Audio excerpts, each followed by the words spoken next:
Welcome back to the Sun and Moon Tarot. Today we will find what is good and what is hidden. I hope you're well and staying blessed, enjoying life wherever you are.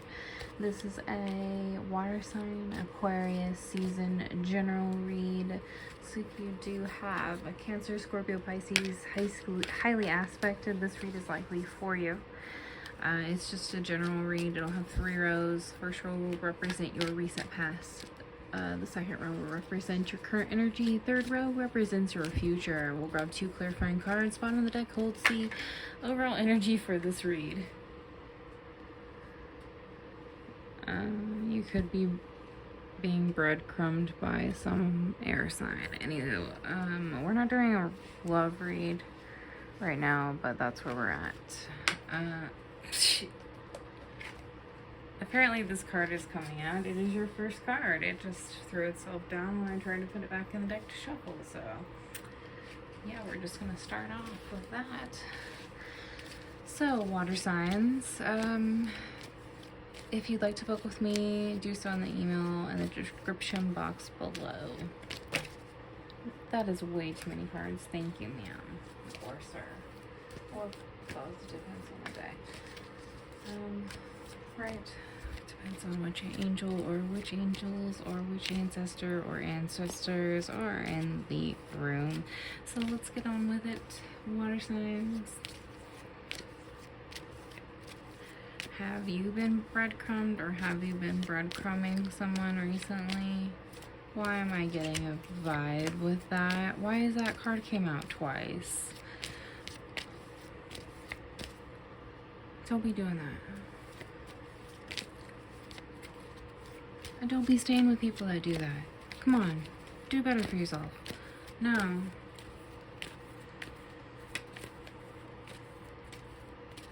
Alright, water signs. Let's try to keep a positive vibe about our Aquarian read, and we'll see how this plays out for you. So, no other cards want to pop out now. How about that? Give me 1 second, please.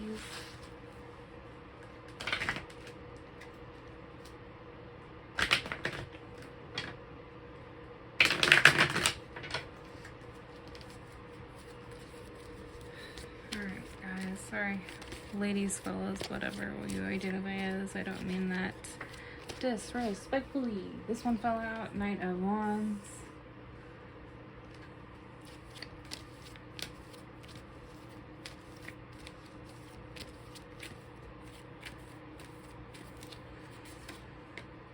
Six of Swords, 66 appearing for your recent past water signs.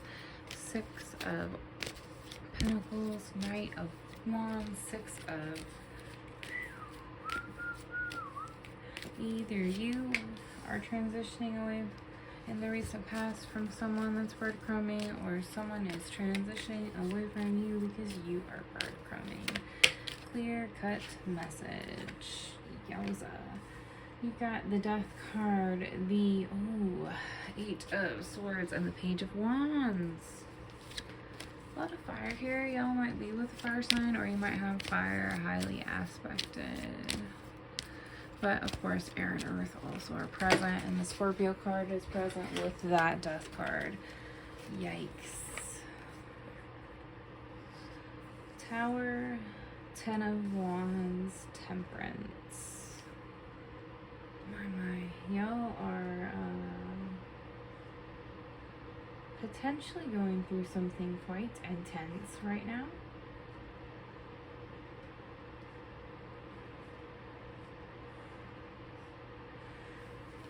Okay, I love you dearly. I hope you guys are doing okay. Yeah. So let me grab those clarifying cards, water signs.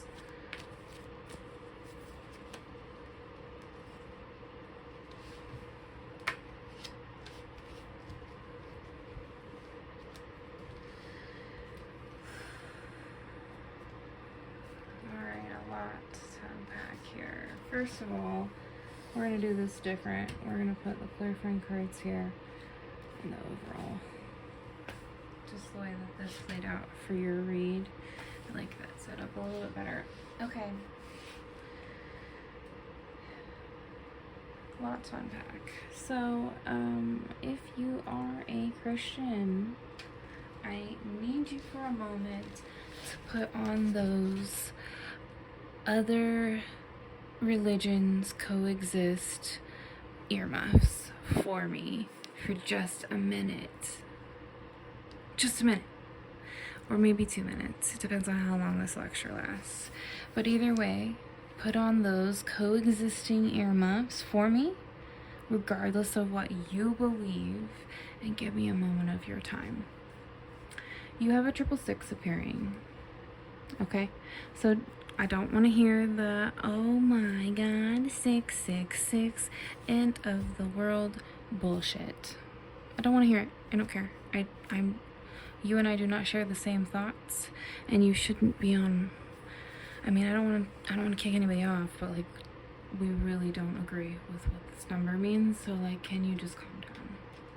Anywho, 666. It does appear. It does represent harmony. It does represent some form of harmonious change in your life, and it's for your well-being.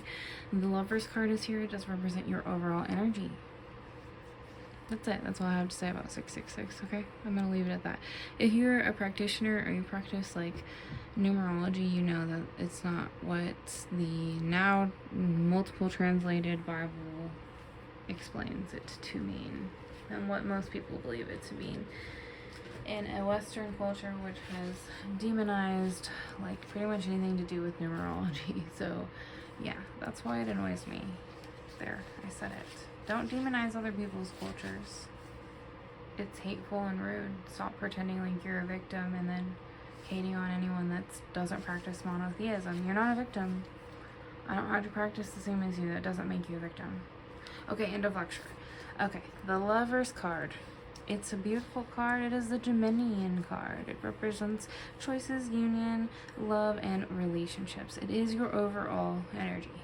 Okay, so I love y'all, but like either you were breadcrumbing someone in a relationship, or someone is breadcrumbing you.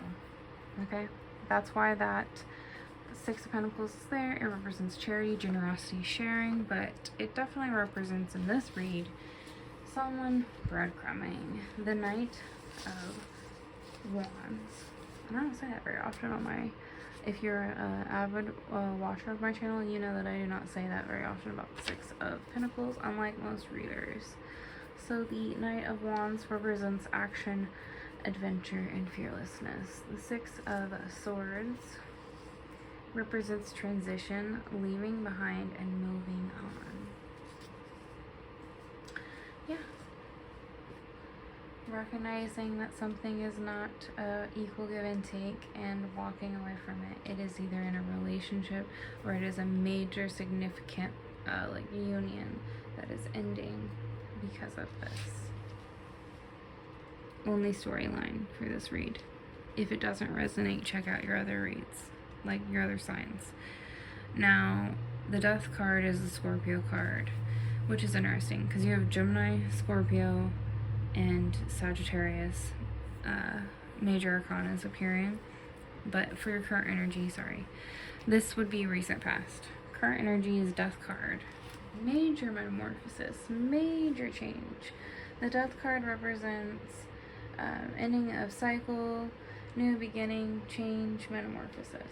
So like major change, and it has to do with this 8 of Swords where you're like if you're the one, I mean, I'm getting that you're like, whoever's watching is likely the one that is like in this 8 of Swords energy. So like you were the one being breadcrumbed, right? So you're giving a decent amount and the other person is taking as much as they can, but not necessarily giving as much as they can. And you're with the Death card and the 8 of Swords and the Page of Wands, with that Lover's card being present, you're metamorphosizing away from, like you're changing, you're growing away from a place where you allow yourself to be victimized, where you put yourself in a place of entrapment, where you're kind of like, you feel imprisoned by your own choices with that card. And the Page of Wands really represents the energy of exploration, excitement, and freedom. So like your current energy, you're like, okay, I need harmonious relationships that I can give and take and feel non-victimized in. And I'm excited about exploring that. And I'm excited about the change and the growth towards that. Would be whoever's this is resonating for. This is what you're currently going through for Aquarius season. Now, your future is a big deal as well. Now, it's a huge deal to have the Death card and the Tower card in the same read. It's an even bigger deal that they are touching, like they're directly, like they're not consecutive row wise, but they're consecutive being the first card. So I guess the first card row, technically, if you wanna go there and make fun of my issues right now. Anyways, sorry, you can laugh at me, I don't mind it. Water signs, I'm a little bit stuttery for some reason. I think it's because I'm tired. My daughter has been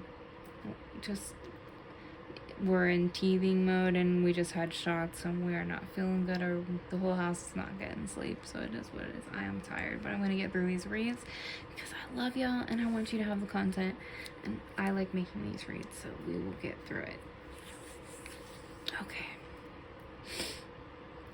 Yeah, this is a big deal. Like, there's some sort of major change going on in your life with the 666 and the Death card and the Tower, and it has to do with, like, being patient and finding meaning with, like, relationships.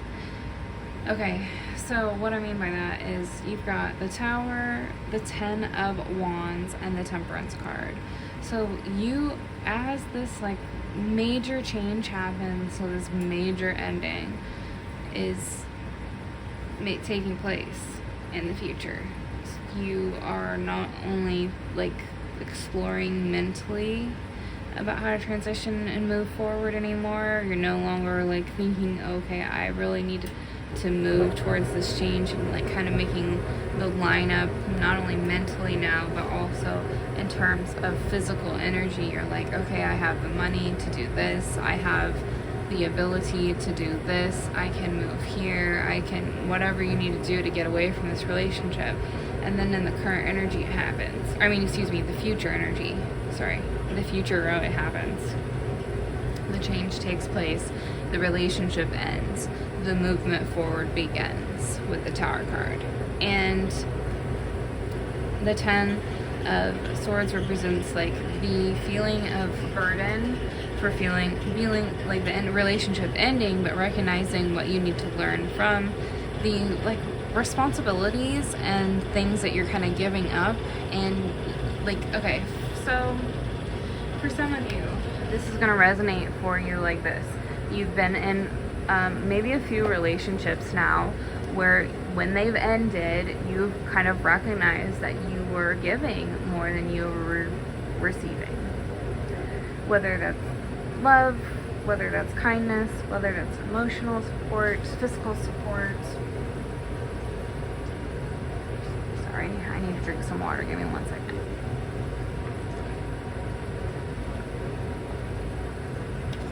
It genuinely doesn't matter. Like, all that it matters is that it's going to vary for different people there, but this card is support. It's like, in the relationship, this was what was being given by you because you wanted to be that. There's nothing wrong with this, okay? You want to be a power couple.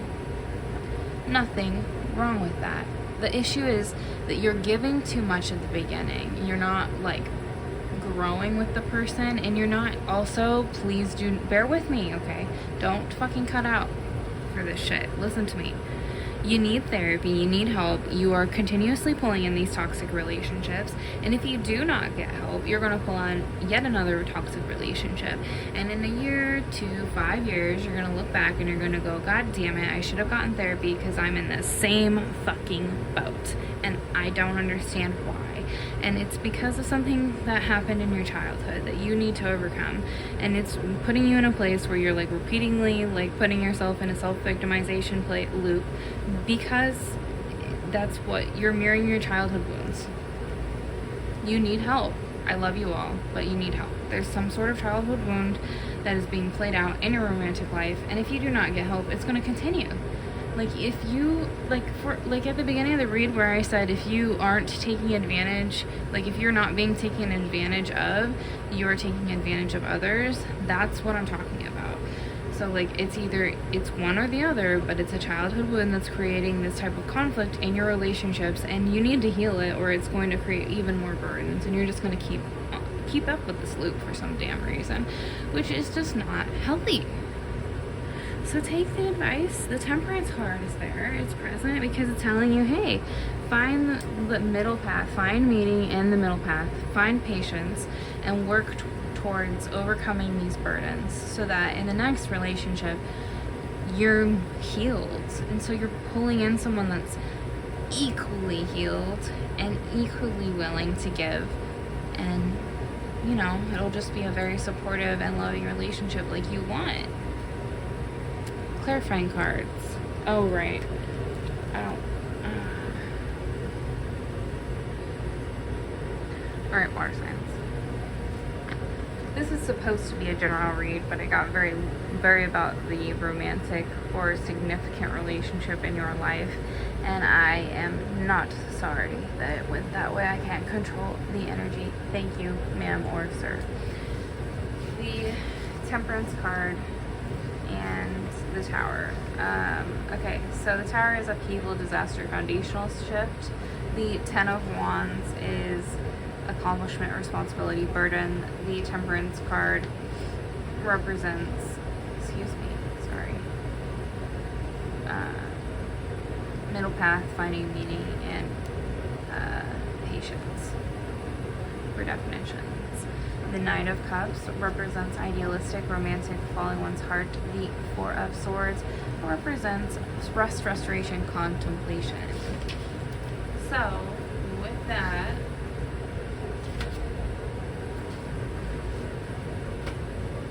our beautiful water signs, something new will come in if you do the work. That is literally the clarifier for you. If you rest, if you restore, if you meditate, if you go get therapy, if you get the help that you need, and you do the healing that you need, a beautiful relationship that really fulfills like what you want emotionally, like, is absolutely in the near future. But if you do not do the work, it will just repeat. This is an auto cycle of repeat, and it will not stop if you do not do the work. I mean that. Okay. I love y'all dearly. I will see you in the next one.